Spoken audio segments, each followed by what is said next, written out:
the weaves, the wigs, the frontals, the closure, the Peruvian human hair, China, this, that, all the hairs that we put onto a day that signifies, beauty of a woman. They were iconic hairstyles. Hairstyles that actually represented our culture, our identity, our pride, our beauty. And guess what? I have one of them on right now. You'll see. That is Puff Puff.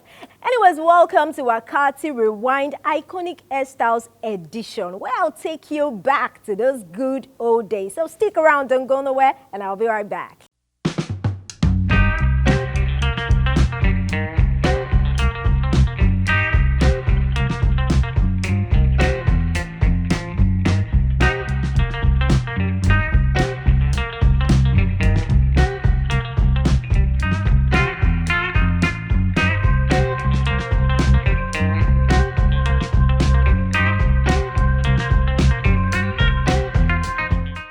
Welcome back. My name is Otunjoy Abosede, but you can do well to call me Oja. On today's edition of Iconic Hairstyles, the first one on my list is the queen of hairstyles. I'm talking about no other hairstyle than Shuku. Shuku is a Yoruba hairstyle, is an updo hairstyle, and it is not just your regular hairstyle. It was one that was worn by the elite and also put aside for special ceremonies. And you can do well to adorn this hairstyle with cowries, with, beads, with rubbers, and anyhow you just want to dress it. And also it is being worn by this cultural women, the Oshun women. And there is a particular type of shuku that is called shuku agbagba. That is, it is usually very, very big and updo and so beautiful. And there was people would tell you, people of those days will tell you that this is not just an hairstyle that you just wear to the market or you wear to school or you wear as a mother. No, you must be one of the 1% of the 1%. You must be really traditional and you must be really classy for you to put on this hairstyle. And guess what? Shuku is that iconic hairstyle that is still in vogue even up to today. All right, next up on my list is Didi. Didi called inverted cornrows. So when you go to a salon and you want to make your hair, normally you have to, face this way and they just have your hair weaved. But for Didi, especially back in the days, it is being made by younger girls, by secondary school girls, and also a mother and a daughter. It is a culture that actually brings about bonding between mothers and daughters. And this way you have to turn it, because it's inverted, you have to face whoever it is that is making your hair, put your head in between. I'm sure that a lot of people will see this hairstyle and be like, those days when you go to make your hair at Yaris's place and she just puts your head in between her thighs and some kind of funny smell is coming out, but you cannot cry, you can't complain, you can't do anything, you just have to stick there and make your hair. Anyways, for Didi we have two different types. We have Didi Elegbe and Didi Adimole. And the reason why a lot of people love this hairstyle is because it lasts longer and it is believed to make your hair come out fuller than normal. So Didi is one hairstyle that is still saving lives even until today, because before you put on your 4x4, your 6x4, your closure, your frontal and everything, you must have, Didi woven backwards underneath that wig. When you think about a hairstyle that must have traumatized you as a child, then trust me when I say you must be thinking threading. Irukiko, that hairstyle that you need, a black rubber, a black thread to make. And the beauty of this hairstyle is the fact that it helps in making your hair stretch, make your hair longer. But then the pain that comes with it. Some people find it difficult to sleep for 2 good days because it's usually really painful. And guess what? Back in the days before the 80s or 90s, you usually have your irukiko standing, looking like antennas, and you just must carry this hairstyle. And it is very, very common for children in your primary school and maybe early secondary school to make this hairstyle. It's a beautiful one, and if you need your hair to grow longer, most definitely. I mean, I have one on my hair right now, even though this one is called Puff Puff, but it is still with the use of thread. So this is one hairstyle that is really beautiful. It helps the hair, but it is traumatizing.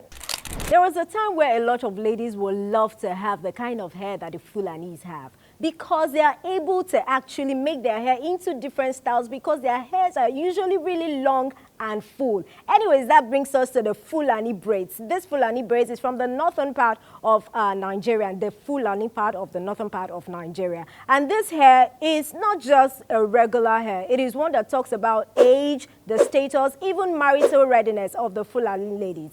And it is more than just an hairstyle. It is a language. It is a way of living. And before you know it, because of the beauty that this hairstyle carries, because you have to accessorize this particular hairstyle, it has moved to the western part of Nigeria, and a lot of people are now making waves with this hairstyle. Good thing is, these Fulani braids was good back then, but even better now, because people have found ways to modernize it and make it look as beautiful as ever. Up next is the iconic hairstyle called koroba, also known as bucket style. This is a hairstyle that is outward and then drops down. And it's a very beautiful one for ladies or for teenagers. They make it whenever you see them making it and playing games, and, you know, just very beautiful. It's a style that is very easy to make, very fast to make, and also lasts for long. And it might interest you to know that this hairstyle is currently in vogue, but right about now it has been modernized to be used with extensions. So you get your extension, you use it to make the koroba style, and you roll it, you know, so it doesn't disturb your eyes. You roll it and sew it in, and accessorize too. A lot of people use cowries, they use beads, they use different colors of extensions to make it. See, when I said these iconic hairstyles are still in vogue, all we just do is modernize it. So yes, a lot of people still do this hairstyle, koroba. Next up on my list of iconic hairstyles is Eco bridge style. In the 90s, this hair was like a representative of the creativity of Lagos people. And you know, for it to stand out in school as a senior girl, this is a hairstyle that was made by the senior secondary school girls. So you have to stand out and leave the whole all back and shuku and all of that and make Eco bridge style. This is a combination of two styles. Patewo, which means clapping of hands. Your hair is being weaved into a way in which is like you are clapping. Yes. And then you have the all back. So depicting the Eco bridge. And that is how the hairstyle Eco bridge style came about. It's creativity. So if you want to stand out as a big girl, you just must have Eco bridge style on your head. All right, taking you right back to the north is a hairstyle called Amason, a Hausa threading crown. This hairstyle is royal, is a beauty standard. It's not one that you see on any regular Hausa female. It's one that is seen or worn popularly by brides because it is cultural, it is beauty, it is elegance on its own. The threading of loops and crowns on it, it takes a lot of time to make. But once you've made this hairstyle, you feel like a queen. It is one that is set aside for, you know, special occasions like weddings, like cultural festivals, like a rites passage. Amason is just that style for every queen.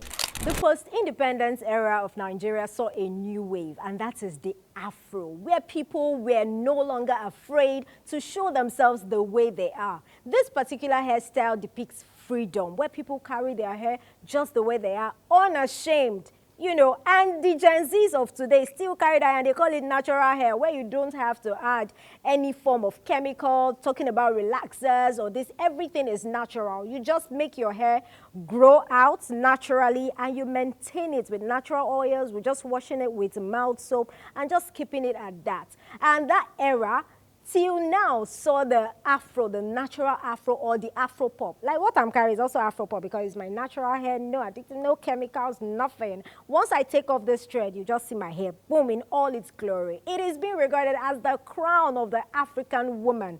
And guess what? Men also carried the Afro. I mean, men naturally will go to salons and have their hair cut. But in the Afro era, you find them keeping their hair, and their hair is usually full and beautiful. So Afro hair is one hair that is iconic and still in existence up until today.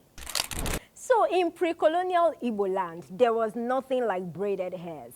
Their hairs were sculpted. So they were sculpted with threads and wools, where women made hairs like art.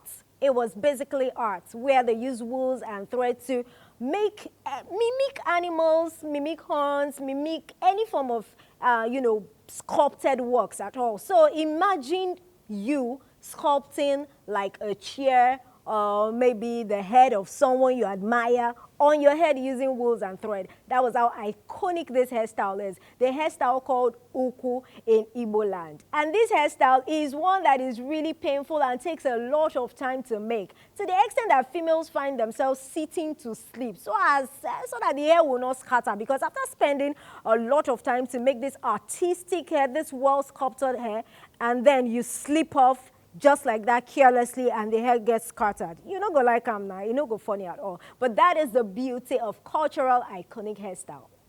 And the 10th iconic style on my list today is a style that I am still looking for who named those styles. I mean, one is Koju Soko and the other is Kenyi Soko. For my non-Yoruba viewers, Koju Soko means face your husband.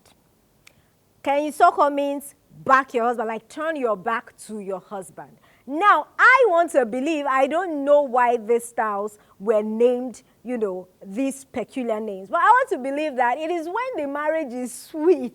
That is when you make a hairstyle like Koju Soko, that is face your husband and back your boyfriends or any man that wants to deceive you. Just face your husband and enjoy your marriage. Why Kenyi Soko is maybe when the marriage is no longer working as you thought it would, and you know, a lot of basbos is happening and you just want to turn your back on your husband. So your husband has to apologize to you and bring back things to be the same way they are for you to change your hairstyle to Koju Soko. Just saying. Anyways, these are the iconic hairstyles that I have for us on today's edition of Wakaati Rewind. So let's not forget that our hairstyles holds deep cultural stories. So be it puff puff, be it thread, be it didi, be it your closure, your Malaysian, your Peruvian, any hairstyle you carry is your crown at that point, and you are just as beautiful as you are. All right, that brings us to the end of Wakaati Rewind Iconic Hairstyles edition today. My name is Otunjoy Abosede. Do well to follow us across all social media platforms.